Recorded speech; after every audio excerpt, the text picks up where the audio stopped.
my Dorks, Nerds, Geeks, and Gamers. It's your host Ghost here, and you're watching a brand new episode of Dorks Den Movie Minute. Today we're going to be talking about Marvel's The Eternals. I just got done watching this movie last weekend. I've got to say it's not my favorite Marvel movie, but I did enjoy the movie. I enjoyed the cast most of all. I think the way the characters are written to feel like real people is probably the greatest asset of the Eternals movie, and the action scenes are also are really well done as well. Besides a few CGI fights with monsters, these deviant monsters that they have between Icarus and them, that are a little bit too CGI heavy and effects heavy for me to really get into them and be able to really follow them really well and know what's going on. So let's start story.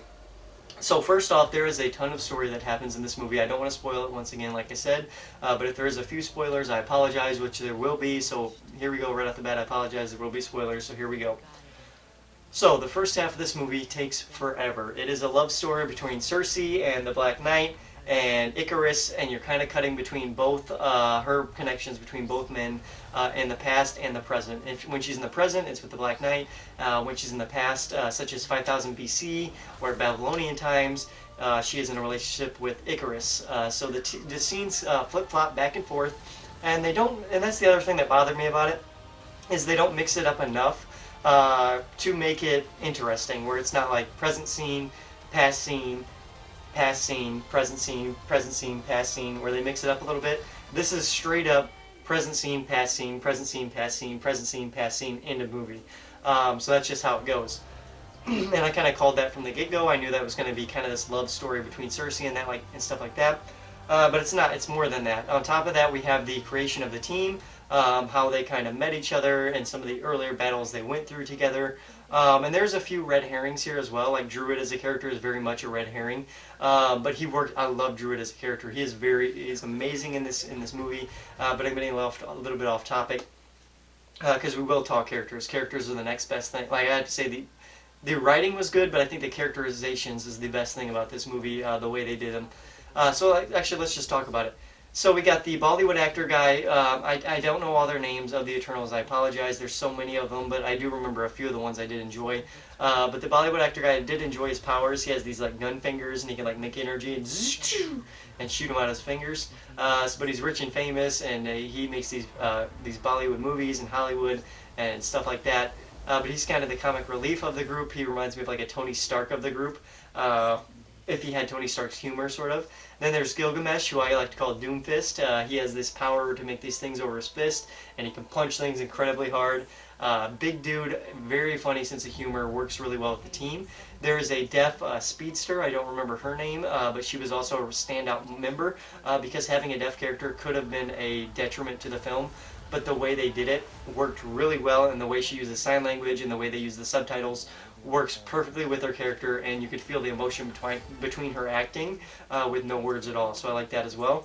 Angelina Jolie as Thena, and the one, I don't remember the guy from Game of Thrones playing Icarus. They both did a great job in their lead roles as well.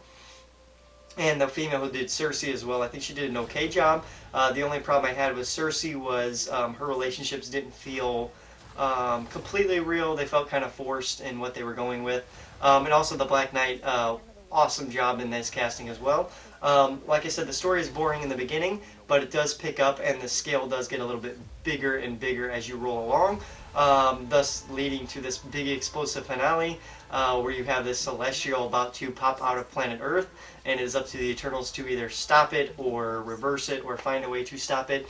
When they're told several times there is no way to stop it, so they do end up finding a way. But there's a lot of flaws in this movie. And I gotta say, first off, one of the main flaws I had was with the deviants, the enemy choice they had themselves. There was this one special deviant who was draining the powers of the Eternals, and it made no sense whatsoever. Basically, he could speak because he was special for whatever reason.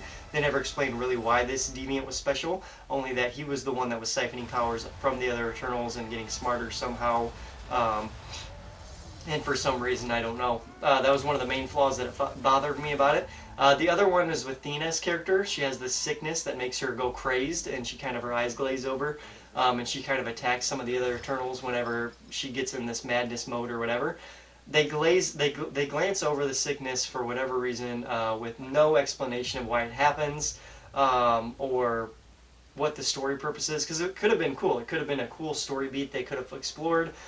Maybe this is something that happens to all Eternals, but no, it only affects Thena, and for no reason whatsoever, and it's just her that it affects, and it's only for plot purposes only.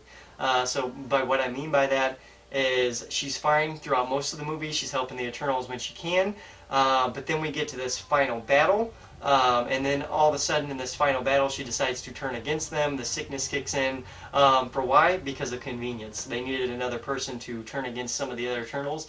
Because we are dealing with 10 characters here, guys. That is a lot of characters to focus on even a single team. We're talking like the Avengers only had 6.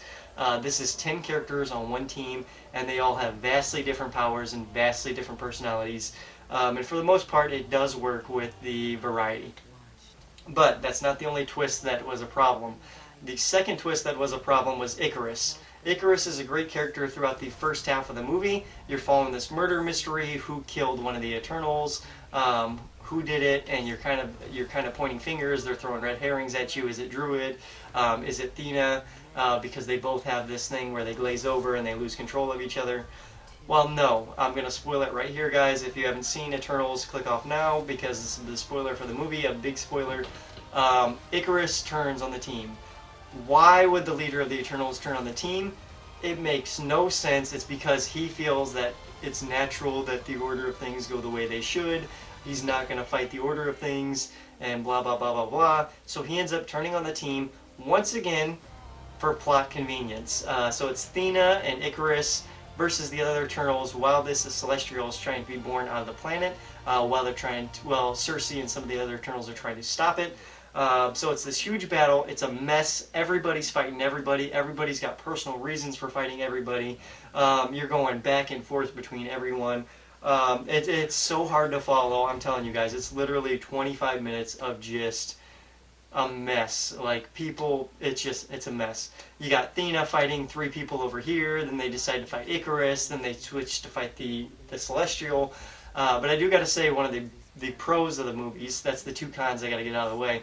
Now, the pros of the movies, the Celestials are great in it. The one Celestial they talk to, when he pulls them into his realm, is fantastic, because you actually feel that sense of movement and when he's pulling you into his realm.